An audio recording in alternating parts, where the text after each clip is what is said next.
sure people on camera know this is Tigers alumnus Stefan Meyer. He's a big star for the team in the early part of this decade and stuff. And I guess you guys start off just being back here in the Hat, because you always come back. What's it like being back in the Hat and your old stomping grounds? Well, it's great being here because my family's here, my friends are here. I actually bought a house here. This is my home. I was born here, so it's pretty much my home base from now on in. I guess also too, like, yeah, it seemed like even when I go through town, it seems like every third person seems to be related to you in some ways. But yeah, just how close to your heart is this town? Well, it's Fox Valley is just a little town outside of the city, so you know, whenever we need our main necessities, we'd come here to Medicine Hat, and you know, once family members get old and stuff like that, they move to the city. You know, you want to see them, you go to the mall or Dairy Queen or whatever, and they're having a coffee, and you run into them. You know, every day you go out. I also too notice too, you're not the only old Tiger that comes back like every summer for visits and stuff. And I guess for you, what's it been like when you come back and you see guys like David Schlemko, Steve Marr, Matt Keeley, Darren Hell, and Dave Todd come back through town, to name a few? Well, it's pretty neat because a lot of guys do date girls or are married to girls from the city, so you kind of develop ties throughout the place from there. And the city's been so good to a lot of us and treated us so well that it starts to, you know, etch a little place in your heart and create a home atmosphere. And that's why I see a lot of guys actually making it their home. Yeah, I was thinking, out of the guys I mentioned, who else have we seen pass through town? There's guys coming in and out pretty regularly. Billets, you know, they're your second parents for 4 or 5 years, as long as you're here, and you know, you develop a lot of friends. It's, you know, 5 years is a long time for some guys that are here, and it's family members pretty much, and the billets. Yeah, I was thinking back to the old Tiger days. For the earlier part of your career, what was a teammate of Derek Boogaard's? Oh, well, he was my line mate when I was 16. I could kind of do whatever I wanted out there. He was one scary-looking guy, and I remember I don't even think the scale went up high enough for the guy. He was a great guy. He treated me very, very well. And, it's great to see. You know, he battled and he made his way to the NHL, and he's stuck there. Yeah. So, do you have any idea how strong he might actually be? Yeah, I think I have a pretty good idea. It's an idea I don't want to find out. But I think the big thing was he's so big and his reach is so long that I don't even think I could get close to touching him if he held a guy like me out.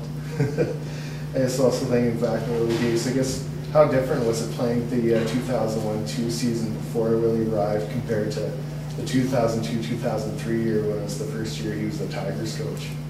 It was a huge change. It was a great change.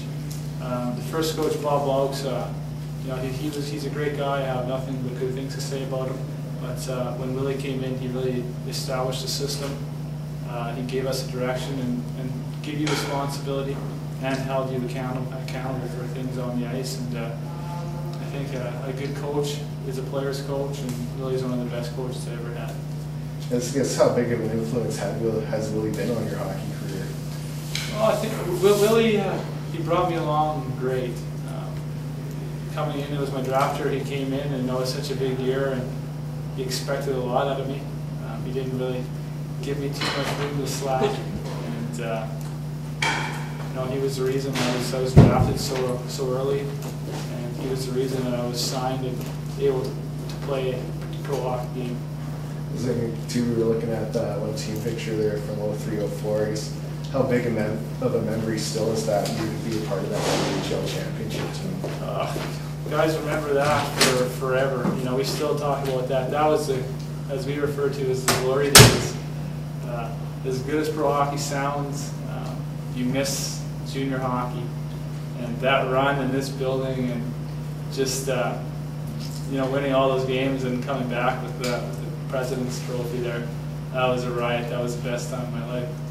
Yeah, I was thinking to the next season when you guys were defending champs, it seemed like you guys were hunting. Still had a good year and a lot of guys returned, but how tough was it defending the title the next season? It's tough. Everybody's gunning for you, and you know what it takes to win, but it just gets tougher from there. And we were young.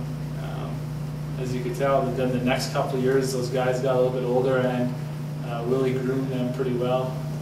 But it's tough when you're the champion. Everybody wants to knock you down, and we went on a pretty good run.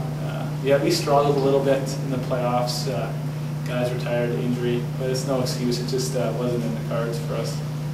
I guess I was thinking, what was one moment or a comic moment or a hilarious type moment that happened back in those days that you can tell that's kind of newspaper friendly? Oh, I've seen Willie scream a couple things that happened. Can't really say, but he screamed so loud that I think his feet came off the ground, and that was a regular occurrence for a while. We had quite a few wild guys, but everybody had a lot of respect for him, and when it came time to play, everybody played for him, and Sean as well, and for each other. I was saying too, also back those days, even now, I guess how good of a public speaker was Steve Meyer? Yeah, Stevie, he definitely had the knack for speaking, but to me, I thought the guy spoke too much. He was probably usually saying something smart to me, but he was one of my best friends on the team when I played here, and he probably should have been a broadcaster. That's what he wanted to do, so you never know, he still might do it someday. Yeah, just thinking this past season, Tyler Ennis admitted to sabotaging Brendan Bosch's Facebook accounts, and just thinking back in your days, do you think something like that could happen on your Tigers team if Facebook was used as widespread as it is now? It's kind of embarrassing for me to say, because I didn't really have Facebook when I played here.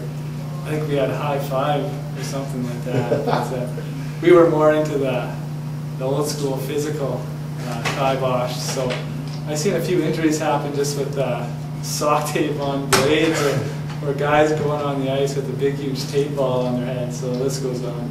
Oh, man. I was thinking about that prank too. Do you find it strange if in town here your WHL championship team was kind of known as the more fun-loving team, where the 06-07 guys were kind of more known as the business-like team? Do you think that was kind of fair? Or? Oh, the game had changed so much. Willie did let us run a little bit, but did we work hard? You count the rink, and you worked. And he kind of, I guess how to say, adapted and kind of found his niche and found where the team needed to be. Yeah. And that's what a great coach does. It's baby steps. He found out what a team needs to run, and gives them their space, gives them their fun, but also makes sure that they're accountable for hockey. That's saying for you, when you got to play 4 games in the NHL in the 07-08 season with Florida, what was that like? Well, it went too quick.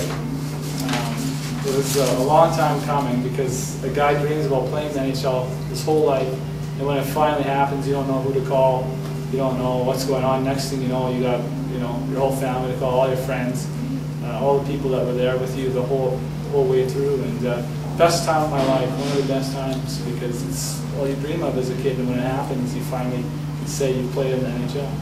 Thing too, because if you can put it into words for people, like, because you've been trying for years to get there on a full-time basis, how hard is it to get there on a full-time basis? It's pretty tough. It's like it's like life in general. It's timing, it's breaks, it's what people need. Finding a role.